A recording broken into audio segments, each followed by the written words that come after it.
আমাদের এই সমাজে সবাই নয়, তবে অনেকেই অর্থটাকে এতটাই গুরুত্বপূর্ণ মনে করে যে যার কাছে অর্থ আছে, সম্পদ আছে, তার কাছে অর্থ সম্পদ থাকার কারণে অনেকেই অচেনা সত্ত্বেও বিশেষ গুরুত্ব দেয়, বিশেষ মূল্যায়ন করে।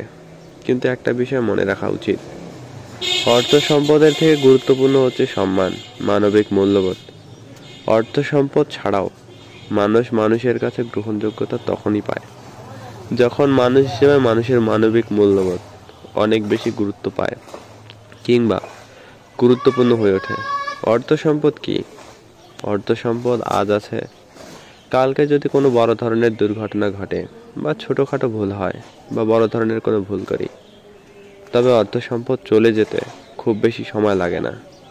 ক্ষমতার পালাবদল, অর্থনৈতিক সংকট, বিভিন্ন ধরনের অসুখ বিসুখ, এসব আসলে বড় কারণ, বা এসব আসলে কোনো না কোনোভাবে জীবনকে, অর্থনৈতিক অবস্থাকে আমূল পাল্টে দিতে পারে। কিন্তু মানবিক মূল্যবোধ, মানুষের প্রতি মানুষের সম্মান, এইসব সবসময় ছিল, আছে, থাকবে।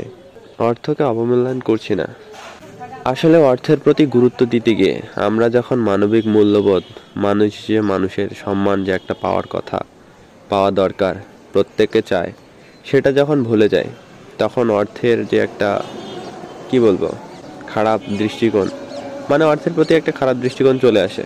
সেই জন্য যদি সম্ভব হয় অনবরত অর্থ আছে, অর্থের জায়গায় থাক, কিন্তু মানুষ হিসেবে মানুষকে সম্মান করার বিষয়টা, যে কোনো পরিস্থিতিতে লালন পালন করা, চর্চা করা, সম্মান দেয়া, আসলে কোনো না কোনোভাবে মানবিক মূল্যবোধ সহ একটা ভালো মানুষের পরিচয় বহন করে।